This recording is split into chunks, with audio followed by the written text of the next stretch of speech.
Ahojte všetci, dnes sa teším, že vám predstavím ďalší skvelý marketingový nástroj pre ukážku mGuard. Volá sa detektor baje SDR.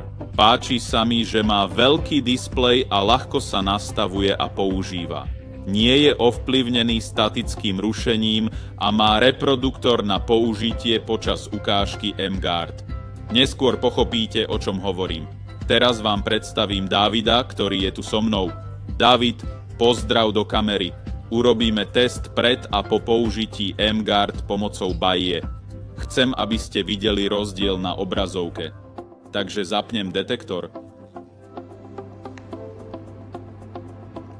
Po zapnutí uvidíte vodopádové spektrum, ktoré sa zobrazí.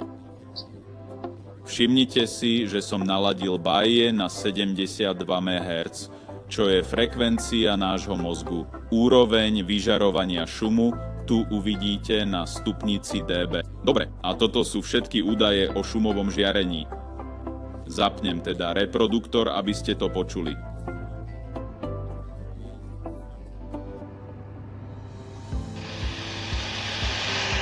Dobre, na 3 David zapne mGuard. Pozrite si ten rozdiel. 3, 2, 1. Všimnite si to. Fajn. Okamžite sa znížila hladina šumu v dB a zelené spektrum vln sa zmenilo na tmavo-modré, čo znamená, že oblasť je bez rušenia šumom.